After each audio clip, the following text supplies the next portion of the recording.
Hi, this is Josh Turknett, and you're listening to Bluegrass Jam Along, the podcast for anyone and everyone who plays bluegrass.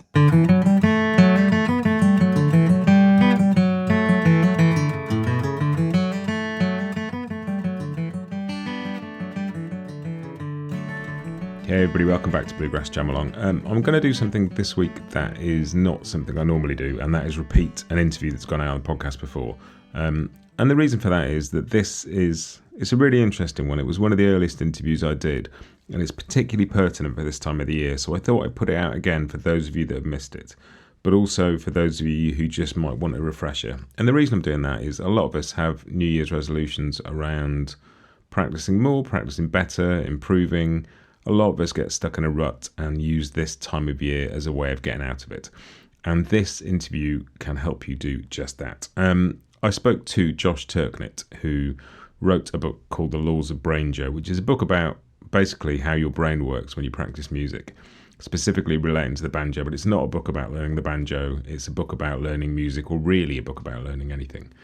And Josh is just full of insights about really cool stuff that is actionable. It's about how to practice to get your brain to remember stuff. And that sounds quite technical, and it is, but it's also a very, very, very simple book to read and implement stuff from. Like really useful stuff like how long do you need to practice for? How should you practice? What can you practice? This is gold, essentially. And the reason I got onto this book is that Brian Sutton recommended it to all of his students on Artist Works. And I read it and I loved it, and there's so many lessons in there that I've forgotten since I first read it. And I just listened to this interview again the other day, just for myself. And I thought, you know what, I'm going to reshare this with people. So I hope you find this useful. I'll stick some links in the show notes to Josh's stuff so you can go and have a look at his website and various other bits. You can go buy the book, most importantly. And also listen to Josh's podcast. He's got a podcast about how our brains work. And one of the episodes in particular is about music. And that could be fun too. But this is a really interesting chat. I enjoyed it. I learned a lot from it. Josh is fascinating, but most importantly, this is all stuff that relates to how you play and you can take and you can use. It's not some abstract idea of, how to play. It's proper advice that is actually actionable and will help you become a better, whatever kind of musician you want to be. So if you've heard this before, listen again. There's gold in here. I tell you, it's good stuff. And if you haven't heard it, I hope you get something from it. But without any further ado, I'm going to let Josh tell you all about it. So my guest on Bluegrass Jam Along today is Josh Turknett, and I've been really looking forward to this chat because the way I kind of found out about Josh was his book, The Laws of Brainjo, The Art and Science of Moulding a Musical Mind, was recommended to me by Brian Sutton. Now that makes it sound like me and Brian were sitting around chatting. He recommended it to all of his students, and I happen to be one of them. But I also saw a subsequent video where he said that he'd bought a copy for Sierra Hull because he thought it was so good. And I thought, well, if these two people are finding this book useful, this is something I need to read. And I did, and I absolutely loved it. And I thought it was something that'd be great to share with you guys, particularly now. As we record this, we're just heading into Christmas, which means then we're heading into New Year. And New Year is a time when a lot of people make plans to kind of change things, do more of the things they love, make some improvements in their lives. And if you are like me, a musician, every year one of your resolutions has something to do with how often you practice, how much you practice, how much you want to improve, how much you want to play with other people. So I thought it'd be a really cool time to chat to Josh about his book because it's full of great information about how to practice, but not just based on some system he's made up that he thought might sell a book, but based on how your brain actually works. There's a lot of science behind this. So I thought it'd be really cool to sort of do it now. So we've got a chance to set some real practical, realistic goals to improve next year. So Josh, welcome to the podcast. Thank you so much for having me. I think it'd be great just to get a very quick bit of context from you as to why, what your background is and how you came to write this book, because it is the fact that it's a book about how to practice musically. And I want to sort of emphasize this is not a book about banjo. This is a book about playing any musical instrument. In fact, it's a book about learning anything, really, but specifically sort of related to music in this instance. And I thought it'd be useful for people to understand a little bit of the context and sort of how you came to write the book. Yeah, sure. So in some ways, the book was a lifetime in the making because it combines a lot of ideas and interests that I've had for a very long time. and I won't. I'll try not to go back to the day I was born. But kind of growing up, I think if I look back, I always loved the learning process. Back then, it was kind of applied to sports, although I had an interest in music, but it didn't. I just sort of didn't have the means to fully develop that back then. But I did a little bit of dabbling. But I loved the process of just getting better at things. And even back then, I felt like to me, it seemed that how much better I got at something was directly proportional to the amount of effort I put into it. And how, the type of effort too. But, whether it's sports or music or all sorts of things in human life, the conventional narrative, at least then, was primarily around innate abilities or talent. You were good at baseball because you were born good at baseball, or, you, especially around music, you were either musical or you weren't musical. And that always kind of bothered me because it didn't seem like that was true. And so that probably, I think, planted a seed early on for what turned into Brainjo. And as I got older, I got into, did my undergraduate degree in neuroscience, and then went on to medical school, trained in neurology. And there, I had a particular interest in neuroplasticity, or the science of how the brain changes, and that kind of gets wrapped up into the ideas, I think, around innate abilities and talents. And sort of there's the world of neuroscience for quite some time, especially in the beginning of the 20th century. The idea around the brain was that it was pretty fixed once we became adults, and I think in some ways that fueled the fixed mindset, or the idea that kind of you had these innate abilities that manifest in childhood, and then by the time you're grown, you have what you have, and there's not a lot you can do about it. And that was essentially overturned mid to late 20th century, and then there's a whole emerging science around how the brain changes and so forth. So as I started getting into music, I realized that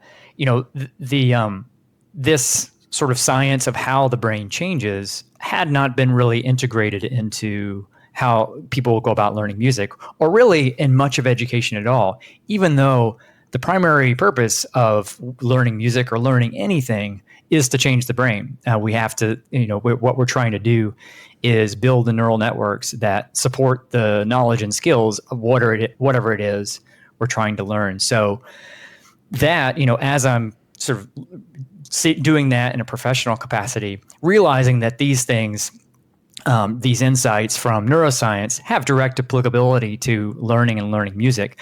And then one of the great things about music is it's a very feedback-rich environment, so you can really test these sorts of things easily. The pace of change, especially early on, is quick. You get instant feedback about how you're doing because you can hear it.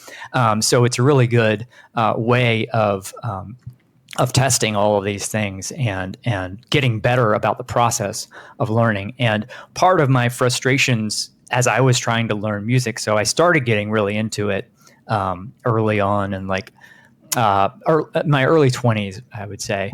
And but there was plenty of information about what you should learn, but hardly anything about how to learn it, or the learning process itself. So it seemed to me there was a need to integrate this, the science of how the brain learns, into instructional methods. And like you said, it applies to anything. Music is a great testing ground for it, but this is really, these principles, are the same no matter what it is you're trying to learn.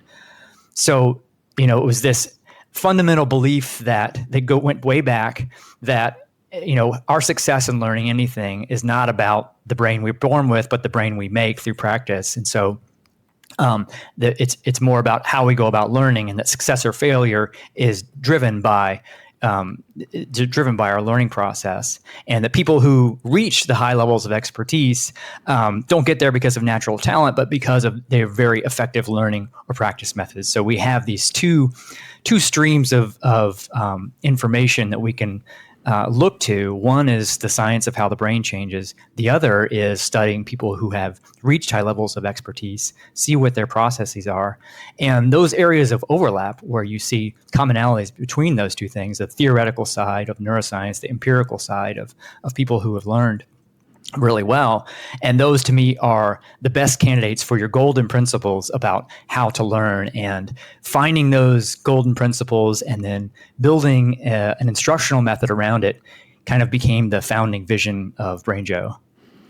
I know what I love about the book is that, with all the sort of scientific weight behind it and all the sort of study of process, it boils down to some proper, like, practical, applicable stuff that you can go and do and see the difference. And I think that's one of the brilliant things about it. There's so many books you can read and go, that was amazing, but I've no idea how to apply it. Right.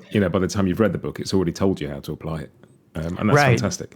I appreciate that. Yeah, it was important to me. It's always been important to be able to not just take, a lot of things that are scientifically oriented may focus a lot on the science or the theory, but you still are left there's a gap between how do I take that and apply that, and that's what I love to do. I mean, that's kind of the niche I've fallen into, in my professional life now is figuring out how to take those things that are oftentimes walled off in the ivory towers of academia or whatever, and see and apply them to help people make their lives better in some way.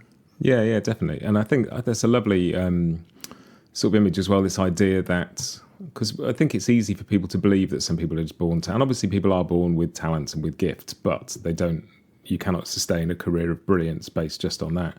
And,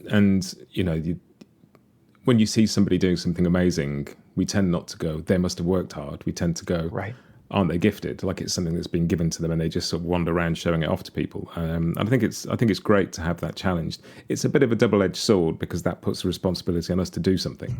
The idea that we all have a brain that can be molded and trained and shaped and taught to do things means we can't sit around going, well, I just wasn't born that good. It's like, right. Well, find those limits. You've got some limits, but you'll never know what they are until you find them. So yeah, so it does, right. It does put sort of the responsibility back onto us, but and a lot of that comes back to in terms of how you see that, right? Do you see that as pressure or opportunity?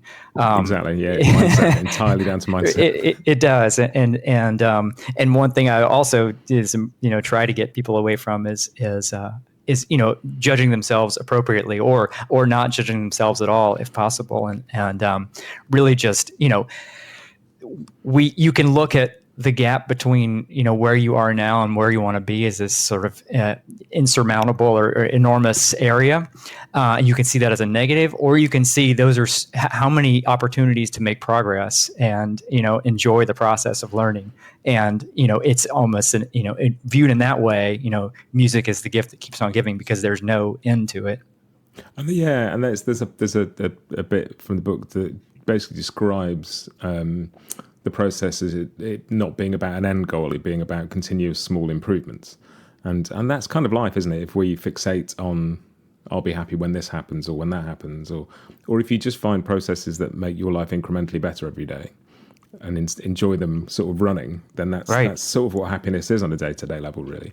And and it's really liberating. And I think the thing that, for me, there's two phrases from the book, two sentences that I think just sort of summed it up for me as a kind of approach. And one is that humans get really, really good at stuff through hard work, not through some fortuitous genetic gift of talent.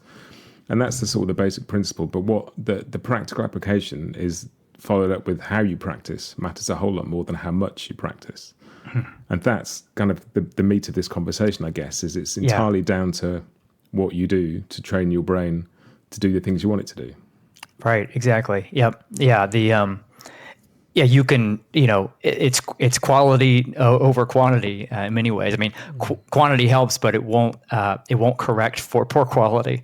And I think the thing about the innate talent narrative has caused us kind of collectively to overlook just how important the process is, because you can always say, oh, if it's not successful, well, it wasn't in the cards or whatever, rather than, maybe I should reevaluate how I'm doing this. And we haven't used those opportunities to learn how craft a better process.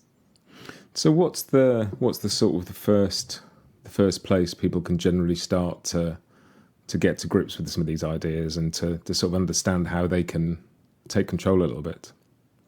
Yeah, so it's a big topic, but I think it's in the early stages of learning, especially music. It can be easy to be overwhelmed by where to go and what to do, and it can also be tempting to try to do too much. Right? You go into it because you're a fan of player X or whatever, or a certain style of music, and you see that in its fully realized form. You see a player who has how many hours of not only practice but probably really good practice in their past. And so, it's fuel for motivation. But if that's the yardstick, then that can be demoralizing pretty quickly. So, part of it, I think, early on is about making sure you're breaking down the process into kind of the smallest learnable chunks, especially as you're sort of building those foundational skills. And I think that's for an early player, probably the most important concept is, you're building this sort of foundation of skills. And in the brain, what you're doing is building motor programs that control the movements of your limbs that will allow you to play your instrument. And there's some perils if we're trying to do too much too soon. And one of those would be trying to sort of learn multiple different techniques at the same time. And ideally, if you're wanting to learn, how to pick a string cleanly, you want to learn that kind of on its own, right? You don't want to learn that as you're trying to learn a chord, as you're trying to learn this song. You kind of want to build those things on their own first, so that they're nice, high quality. The problem that if you don't, doing multiple things at once makes it harder to provide the brain with the kind of the quality input that you want. And so it's sort of like the garbage in, garbage out, idea. Yeah. The brain will build neural networks based on the input you give it. So especially early on with those technical skills, wanting to provide it with good quality inputs. And so taking things, using the sort of the smallest learnable thing you can, and then not being afraid to play things slow and easy from the start. Doing too much, going too fast, all of these things. Our brain's going to adapt to what we give it. So if we sort of play stuff that's beyond us too fast and we're sloppy and whatever, it will build sloppy neural networks. And it's a lot, as anybody knows who's tried to break a bad habit, it's much harder to break them than it is to form them right in the first place. So I think the thing to think about early on is how do I form good playing habits? And the keys there is start simple and slow. And going slow in the beginning is how you go fast later on. Yeah, and I think that can be a challenge for people, particularly in the world of bluegrass, which has sort of got a reputation for being fast, intricate music. Right. Try to start playing fast, intricate music, and it not only is that really, really hard to do, but also you sacrifice all sorts of things like tone and quality of note production. And so, I think it's something that I think lots of musicians deal with in some form, but you can only play a piece as well as you can play the trickiest bit of that piece. One of the lessons I applied first from your book was just the idea of that smallest chunk of, I was learning a tune called Daly's Reel, and I could play most of it pretty quickly, and one bit of it I could just get through quite slowly, but I was still practicing the whole piece from the beginning. Right. And then I just sat for, 20 minutes several times over the course of a week, playing about 6 notes. That was it. Just, playing this little bit, gradually driving everybody in the house mad. And by the end of the week, it was there. And I could have carried on playing the whole tune forever. And, right. I might have dragged that worst bit up by a few BPM, but I never would have got it to the level of the rest of it. And that technique in particular you talk about is one really good illustration of why your process matters so much. Like you said, you could have spent your practice time practicing that whole song every time, right? So say it takes you 5 minutes to go through the song, and say the little piece that's tripping you up, you got all of it right, but just that 10 seconds worth, right? Yeah. And you spend you spend 5 minutes, each time just to practice that 10 seconds, when you can just pull out that 10 seconds and think about how much faster you're able to learn the piece just by focusing on what you need to. I refer to that particular technique as the labyrinth technique, because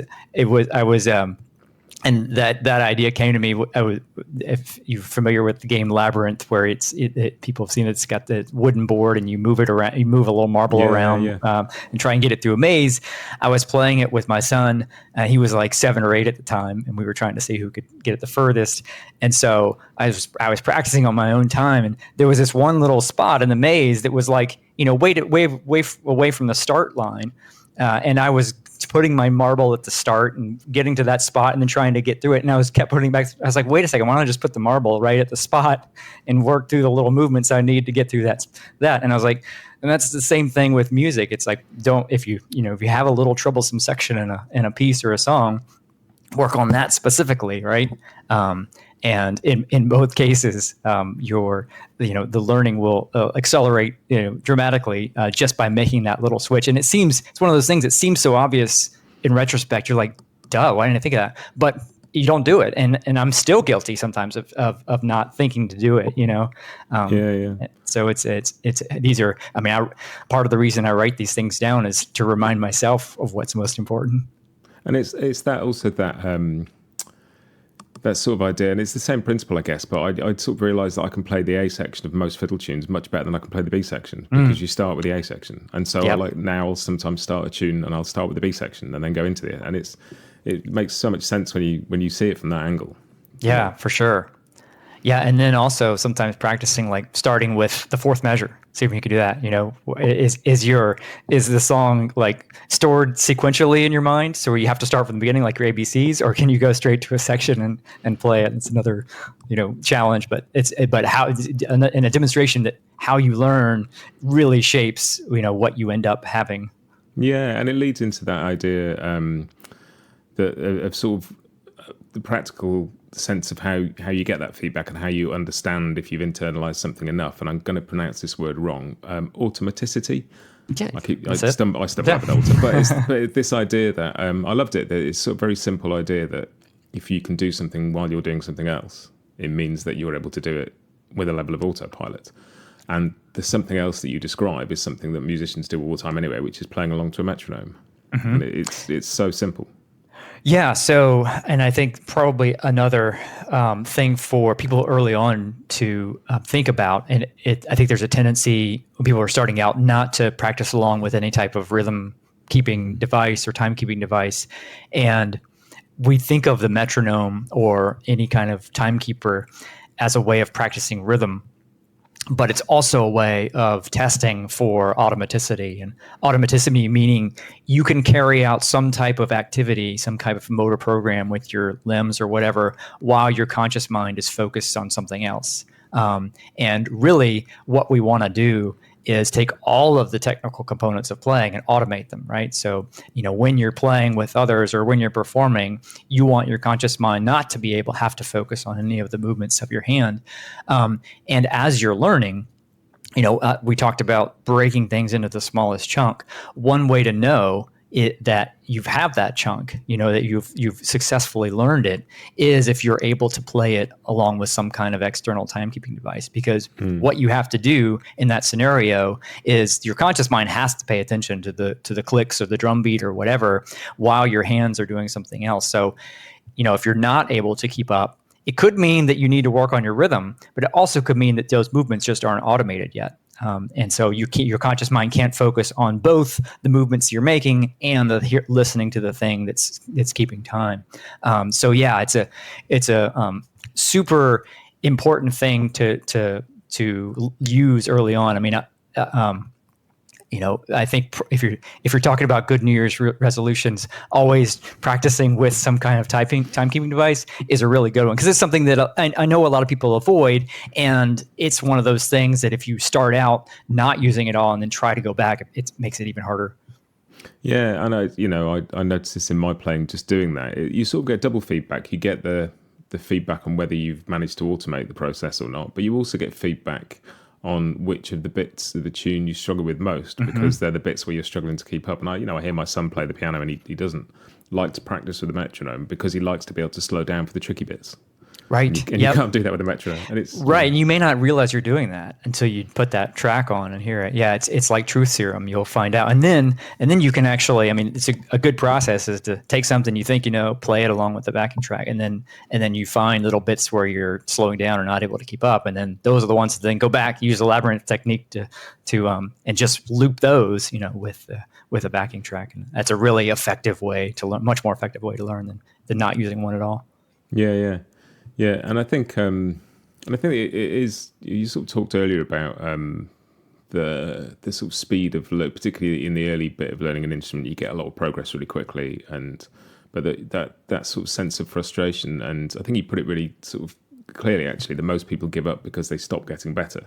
They don't give up because they have no desire to play the instrument anymore. They don't give up because they and it may be that they've got time constraints and they don't have as much time to play as they used to, but that means if you're the kind of player that gets your guitar out and sits and noodles around the things for an hour and then puts it away again, you're not going to get any better. And then if that time you've got drops to 10, 15 minutes a day, you're never going to improve. And so I think that's a really sort of clear call, is that constant improvement is one of the ways to keep yourself engaged and motivated, and that can be incremental, small improvement. It's not earth-shattering stuff every week. It's just little bits of being a little bit better than you were last week.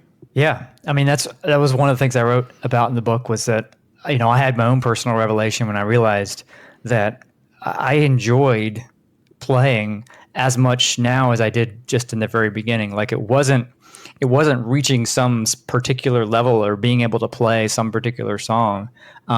It was simply just the process of learning and getting better and making some kind of incremental progress. So on the one, and part of that is to kind of help people reframe from thinking, if I make it here one day, then I'll be satisfied with my playing, because that's not going to happen. You will once you get there, you're going to be saying, there's plenty more to learn. But by the same token, it means that your enjoyment is not going to change. It's here and now, right? And it's really about progress, and then like you said, finding the smallest amount of progress. It really doesn't matter. When you make that leap from something you couldn't do to something you can, it's just as enjoyable. And it's like that the whole way. It doesn't really matter how sort of the absolute level of difficulty of whatever it is. It's more about that you can do something today that you couldn't do yesterday. Just addictive. And then what I love about it is not only do you get that constant bit of progress, or if you don't, you're never far from being able to get the process back on the tracks and do it. But you also do get those moments where, or I certainly do, where I'm sitting there and it suddenly feels like I've had a breakthrough, even though all I've been doing is a little bit of work every day. I suddenly sit there, sort of maybe recording a backing track for the podcast, and I'm just sort of watching my hands go and thinking, I'm not really thinking about this. This is just coming out, and I'm listening to the quality of it rather than hoping I get to the end without getting it wrong. And you do still get, you don't lose those moments of breakthrough just because it's incremental. Right. Yeah. And those are, I love those. Those are the best, is when you feel like someone else is taken over. But I mean, and it's, people describe that as I talk about, I think, some people may be familiar with the concept of flow, but it's this state where you're engaged in some kind of, your focus is intent on something, and you're sort of doing it at a level, and your conscious mind is sort of not in the process, and it feels amazing. And really, the root of that is automaticity, is being able to automate all these things, and then you're just kind of sitting back, and it almost feels like you're not even there, you're not even doing it, but it's just it's so much fun. And like you said, you can keep doing it because there's always more that you can do, and so you can keep having that experience over and over again. But it's part of the fun, I think. Yeah, I was in a pub the other week playing at a session, and the session had finished and people were packing their instruments away, and I was sat chatting to one guy, and I was just playing a fiddle tune as we were talking, kind of, and somebody said, how can you do that and talk at the same time? And I said, well, practice. basically. Like, I've played this tune enough that I don't have to think about it. Right, It's right. just, The part of my brain playing this tune is not the part that talks to you. So exactly. And if the part of my brain that had to focus really hard on playing that tune had to do that, then I wouldn't make making any sense when I talk to you. Exactly.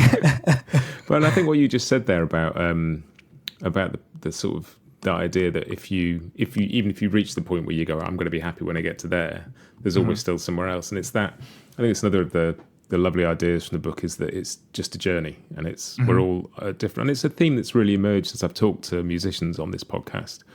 Or you sort of, it's easy, and I've said this before, but it's easy to get the idea that, the best players in the world, like Brian Sutton, for example, have arrived and are enjoying the view. But they're not. They're just going, great, here we are. All right, what's next? And there's always something. The really driven musicians you speak to only ever see what's next. They're not looking back and going, what can I do? They're going, what can't I do? What's next? That's right. Yeah, and that's that's why music is so wonderful. If you actually had arrived, you get bored. Like we love novelty and we love progress. And if you got to a point where you're like, there's nothing left, well, you'd move on to something else. And the fact that music, there's no end to it, is part of the appeal. And so it's great to the sooner you recognize that, the better, because it sort of takes away a lot of the frustrations that you might otherwise have if you have that idea in mind. And I think the other thing that goes along with that, maybe that sort of goes hand in hand with it a bit, is you talk about children learning to walk in the book, and how they don't fall over and get disheartened and decide they're never going to walk again. They just get up, have another go, fall over again, get up, have another go. But as adults, we sort of lose the willingness to fall over. So I think there's a thing that we have as adults that kids don't have, and kids aren't embarrassed because there's no guilt or shame in getting something wrong. And we feel that more acutely as we get older, and it's hard to dislodge that. But actually, the idea that there is no failure, just feedback, is incredibly powerful and yet difficult to fully commit to for people who've the older, exactly. Like we're kids are designed to be learning machines. So to learn, you fail, and that's how you get. Like you said, if there's no failure, only feedback. You have to get feedback to know how you're doing, and so when you make a mistake, that's just an opportunity to learn, and our brains know that. But we do get the older we get, the more judgmental we tend to be on ourselves. I think the other thing that happens, which I talked about, is that the older we get, we also become accustomed to feeling masterful in more areas of our life. Whereas, as kids, we're learning everything. We're not experts at anything yet. So when you're used to kind of feeling expert, at your work or whatever, or if you can get through your entire day on autopilot, and then, you encounter some endeavor where you feel like a total beginner, you may resist that because, you're not used to that anymore. Whereas as a child, you're used to that all the time. But, so trying to reframe that experience is part of the mindsets, that are necessary to be successful, and reframing how you think about, about failure, no failure, only feedback. The other concept that I like is going back to sort of childhood development, and is the idea of the timeline of mastery, meaning that there's no good, bad, whatever. It's just where are you on the timeline, right? And just like any child, a 2-year-old's going to be at a different place than a 4-year-old in learning to talk, right? But they're, you wouldn't expect them to be at the same place, and that if they're continue to work on it, they're going to keep making progress. So it's not really about what particular level you are, only where are you now, and kind of what's the next step to move you on the timeline. And we're all just at different spots on the timeline, and I think that's, like, in my experience anyway, something that, like, you accept in loads of other areas of life. I have a friend who's one of the most intelligent, eloquent, able to express themselves people that I know, but apparently didn't start talking till he was nearly 5. You wouldn't know it, and that sense that you should be at a certain point at a certain stage in your life, it's like that they're just averages, and it's it brings me on to the idea you talk about. There is this common idea about 10,000 hours of something to master it, and on one hand, that's a lot of time. But but the sort of point you make is that 10,000 hours of what? If it's 10,000 hours of just playing Whiskey Before Breakfast again, Right. like the 10,000 hours of that isn't going to get you anywhere beyond being able to play Whiskey for Breakfast really well. Right. But if there's things you do that are sort of meaningful, you can not only shave down those numbers of hours, but see the progress happen. And I think one of the key questions that I found really interesting in the book, and that I presume most people listening to this are going to be interested in, is the idea of how much we should actually be practicing. Because you listen to, some musicians who practice 3, 4, 5 hours a day, and that's great. But I don't have that time available to me. But I don't want that to be the reason that I don't want to sit there going, well, I haven't got 4 hours to practice, so I can't get any better, because I know that's not true. And I know you've got some very definite ideas on this. Yeah. So the good news is, so you're right. It's easy to see, hear a story about player X practicing 8 hours a day and thinking, well, that's what it takes. Forget it. But it's important not to mistake like seeing that for that being the way it has to be. Right. Just because someone practices that much doesn't mean you need to practice that much to get there. So it's more of a question of, what is, like I said, it all goes back to, this is ultimately about changing our brain. So, what is necessary to do that? And so the good news there is that your initial efforts provide a disproportionate amount of your returns for any practice session. So there are limits to, if we go back to thinking about this is about changing the brain. So if I want, my goal of my practice is to signal my brain that I want it to change to support learning this new thing that I'm working on. There is a limit to how much it can actually do in the span of the day. It is a biological organ. It can't just, there's only so much reorganization it can do. It takes energy. And so what we want to accomplish is send it the signal needed to actually do that. So how much time is necessary for that? And then at what point are we sort of facing diminishing returns? And is there actually a point where we might be doing too much, where we might undermine what we're wanting to do? And there's, would love to have even more research than we have on this topic. But based on what we know, you can stimulate the brain to change in about 20 to 25 minutes of practice time, or in experimental protocols of various things that have been done to stimulate neuroplasticity. That looks to be what's necessary. And that also dovetails with research on attention, where the amount of time we can generally pay close attention to something without fatiguing and without degrading the quality of our practice or whatever is about 20 to 25 minutes. So I think that is a great target for most everybody, particularly when we're talking about stuff where we're trying to stimulate the brain to do something that it can't do today, today to do it tomorrow, right? And a lot of that has to do with a lot of the technical components of playing. And the reason the attention piece is important is that the way, our brain doesn't change in response to everything, right? You can't remember what you had for breakfast 4 days ago, or whatever. These are it's and that's a feature, not a bug. You don't want to remember everything. You don't want your brain to waste energy and resources, remembering things that are trivial. So most of the stuff it takes in, from our sensory organs, it forgets on purpose. So we have to have some mechanism for saying, don't forget this thing. This thing's important. I want you to change and be better at this tomorrow. And attention is the way we do that. When we pay close attention to something, that gives our brain the signal that, hey, this thing is important. We're going to devote energy tonight while you're sleeping to try to make a network to get us a little bit better at this tomorrow. So you want to be able to pay focused attention on something to stimulate it to change. And then, like we talked about earlier, it will change based on the inputs you give it. So you want to give it high quality inputs. So if your attention is starting to fade, if those inputs are no longer, as high quality, that's the time to stop. So that's where the 20 to 25 minute kind of guideline comes from. And then, if you want, I'm if we're talking sort of about the technical components of playing, and I'm skeptical that doing much beyond that would be beneficial, just because of the limitations of biology and how much we can change.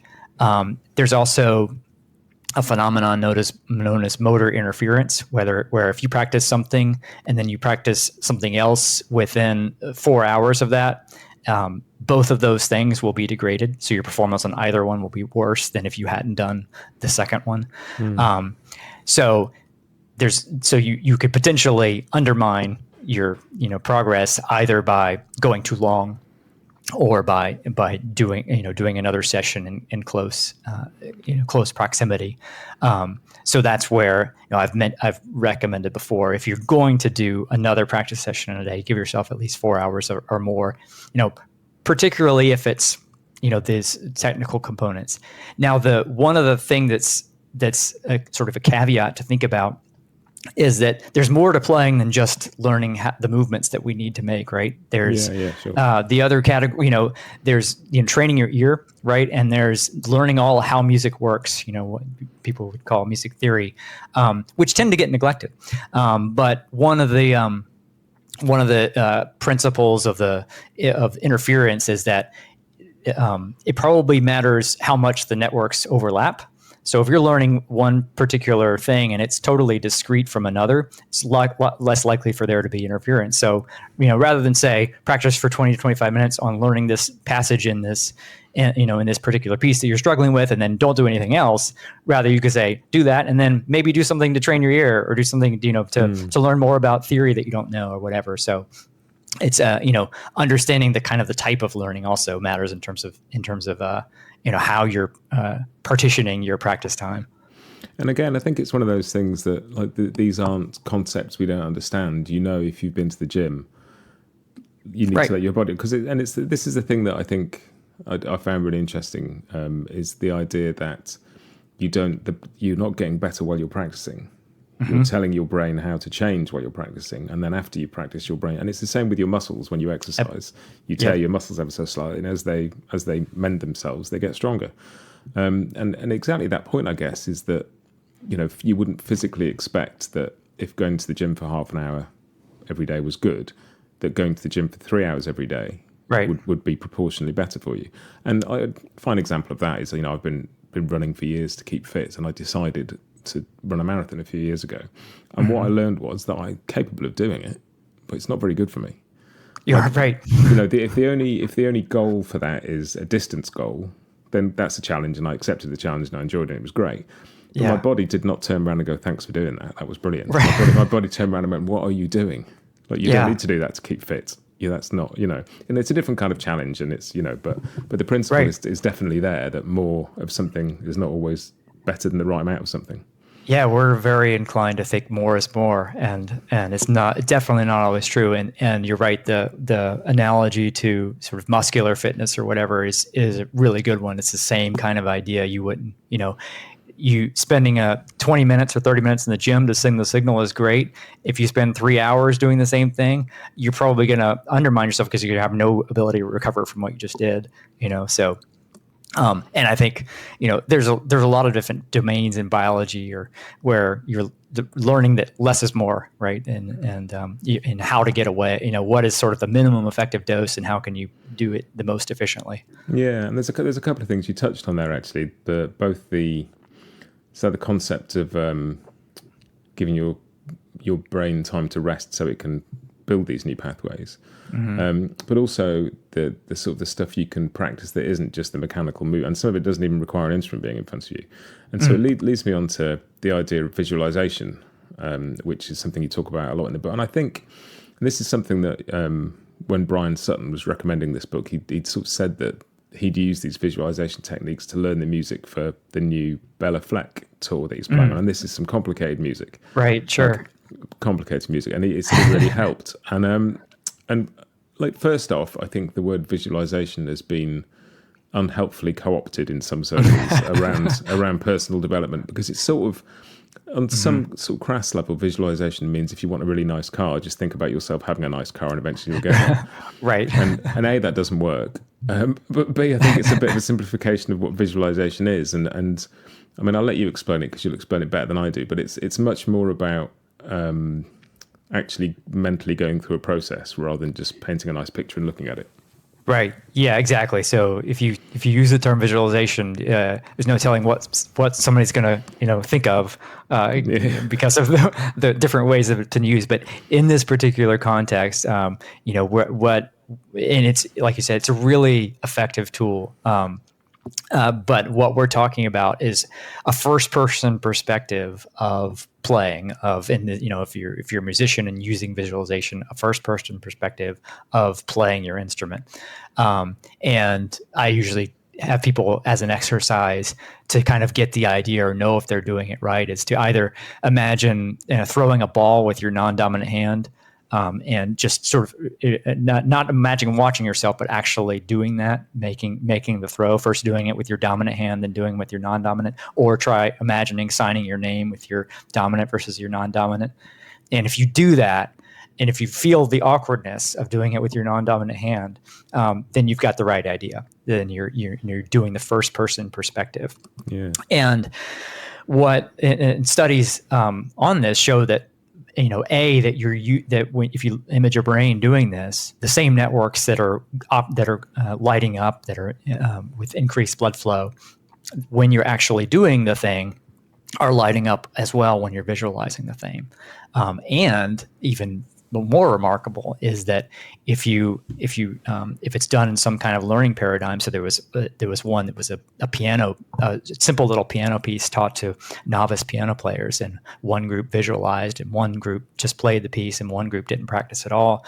And the group that visualized over the intervening period of time at a certain interval did just as well as the group that practiced the actual piece. So not only does visualization activate the same areas of the brain as doing the thing, but it also can stimulate neuroplasticity in the same way. So you can just think about something and cause the brain to change, which is just amazing. I still think it's amazing. And I think, it's incredible, isn't it? It's that idea that if you think there's a tiger behind you, that's just as frightening, whether there is or there isn't. Right. Yeah, your brain treats it as the same thing.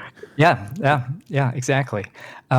So it's a super useful technique. It's a way to practice when you don't have an instrument with you. Another thing that's great about it is that one of the issues that banjo players have is in trying to get away from written notation or tab or something like that. And, with tab, you can play by sort of taking what you see on the page and translate that to movement of your hands, right? If you are visualizing and you're not using anything written, what you're having to do is take your imagination of the actual music and map that onto movements of the hand. And those are the kinds of networks, those networks that map sounds onto movements, is the kind of thing you're wanting to build. So it's a way of working on that particular skill or building that particular skill of sort of ear development in a way that physical practice can't actually do, or unless you're deliberately doing it. So it's also a really good way to sort of build your ear and build your ability to connect sounds that you're hearing in your mind to movements that you're making of your limbs. And one thing I mentioned in the book is a nice kind of habit to get into is if there's something that you were working on during the day, is as you're going to bed at night, if there was like a 6-note passage or whatever that you rehearse multiple times, go visualize that thing at night. And just like the example of, throwing with your non-dominant hand or signing your name, you'll feel if it's something that feels it's not, you don't have it down yet, you'll feel that same level of awkwardness as you're visualizing it. So you can in practice it in the exact same way, and you can, just like you do in real life, slow it down in your mind, loop it over, But one nice thing about doing it right before bed is there's evidence that when the brain's sort of deciding what to change for, what memories to store at nighttime, which is part of the reason why we sleep, it tends to prioritize things that happen closer to the sleep interval. So it's a way of signaling, hey, this is this thing I really want you to work on tonight. And it may help you fall asleep. Well, yeah, and as a double whammy, it sort of helps distract you from lying there thinking about not being asleep yet. Exactly. It's great, yeah, and it is, and it also that idea, with just and in all respects, our approach to sort of mental health in all its facets is behind our approach to physical health, but they seem so aligned in many ways. And the idea that if you want to improve an instrument, one thing that you're going to need is sleep. So your brain can mend all those things and build all the new pathways, and in the way that your body needs sleep, your brain needs sleep. Every bit as the more research is done, the more sleep seems to be a really key part of life. And I think that speaks to another really important thing that's often overlooked, is the fact that if this is all about changing our brain is a biological system, right? So its health is going to be a primary driver of the results that we get and how effective we are. And sleep is a great example of that, because we know that sleep is essential for learning. That's when whether it's your muscles or your brain, that's when we repair and recover. We don't learn when we're practicing. We learn when we're sleeping, that's the time the brain devotes resources towards building new stuff.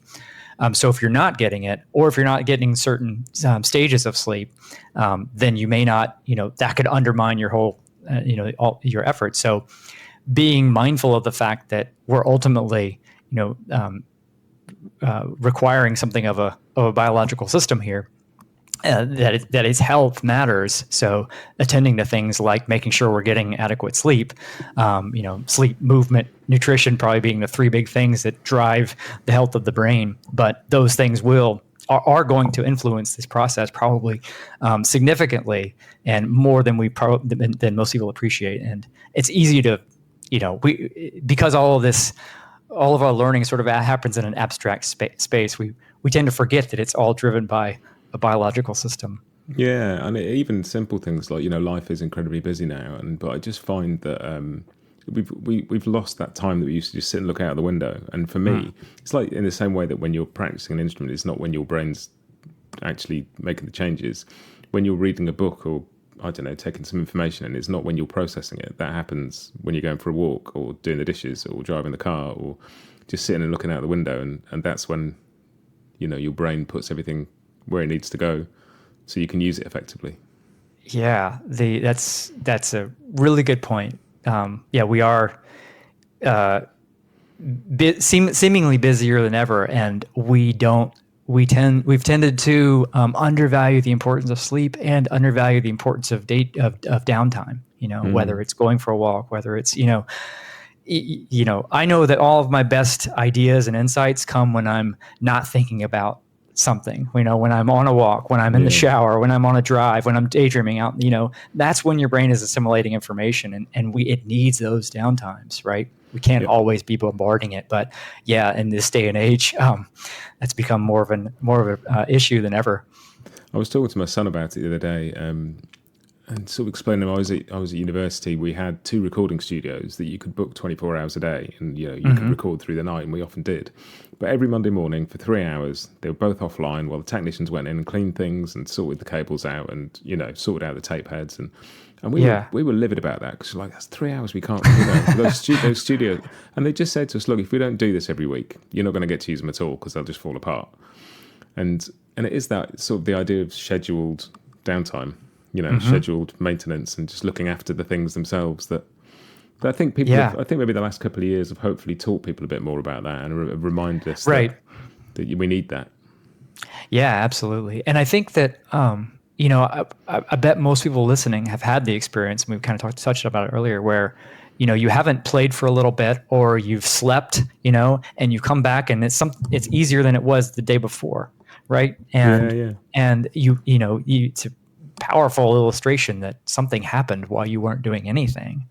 And so the idea that things can happen while you're not directly working on them. I mean, most of our brain is like that, right? Most of our brain, what it's doing, it's learning when we're not deliberately, sitting down to learn something. It's always learning. It's always running in the background. So maybe we should be thinking about these. It's a bit like writing a piece of music. Like you write the piece of music and the act's enjoyable, but then when the royalties come in later down, you're not still writing the music or performing it. The royalties That's right. In, it's like That's right. That's right. Is royalties. Yep. Right. Progress is royalties. That's like good. Yep. It's a payoff for the effort that you put in before. Yeah. Exactly. And so the thing I think, like maybe we sort of started off talking about this being a Christmas, New Year kind of resolution thing. And I wonder if the one thing that I took away from the book, I mean, I took so many things away, it would take more than an hour for us to talk about all of them. But it's just that idea about, like, and I can't remember exactly how you phrase it now, but it's don't practice harder, practice better, or smart. It was smarter, wasn't it? Don't practice harder, practice smarter. And I think that would be a great New Year's resolution for anybody learning and doing anything, but don't just to be mindful about the time you spend on it, particularly if you're short on time to spend on it. Pick quality time, do the stuff, buy the book, apply the lessons. Yeah. So, I started learning the banjo when I was in my medical internship, and that was a time I was working 90 hours a week. And it was only because that it had just been mandated. Otherwise, it'd been even more than that. So I had very little practice time. Right, I had to figure out how to do this with very little. So if I wasn't practicing smart, I wasn't going to get very far. But it's become abundantly clear that quality, is so important, and you can make so much more progress by practicing smarter than you probably think is possible. Like I said, if you can actually commit to 20 to 25 minutes of good quality practice most days, you're going to be blown away by where you are in 2 or 3 years. So yeah, committing. So and I think it ultimately gets back to recognizing or acknowledging that it ultimately is about the process. Right. If you understand that really what matters, it's not the brain you have, not whatever innate abilities you were born with, but rather how you actually go about practicing something, and then understanding the golden principles there, which is kind of the mission of Brainjo to begin with. That focusing on understanding those principles probably is more important than anything else you could do. And then figuring out how you're going to implement those in a way that makes sense for you. I think that would be a great way to start the new year. Yeah, and there's so many simple lessons in the book that, despite the sort of length of research and complexity of science behind it, they're not. There's nothing that somebody could read the book. You could take six things away from it, implement those, and you would be an infinitely better player in 6 months' time. Yeah, and there's so much practical stuff there. It's great. I loved it. Well, great. That's great to hear. I'll stick a link in the show notes to the book. And where's the best place for me to send people to get more information on Brainjo? You can send them to the Brainjo Academy. It's brainjo.academy. I'm in the process of moving everything there. But that's the best place for like central headquarters. Great. Brilliant. I'll stick some stuff in the show notes. Is there anything else you want to cover while we're here? I don't think so. That was good. I appreciate. It's always so nice to be interviewed by someone who's like read stuff, and those are great questions. I just it makes for such a better interview.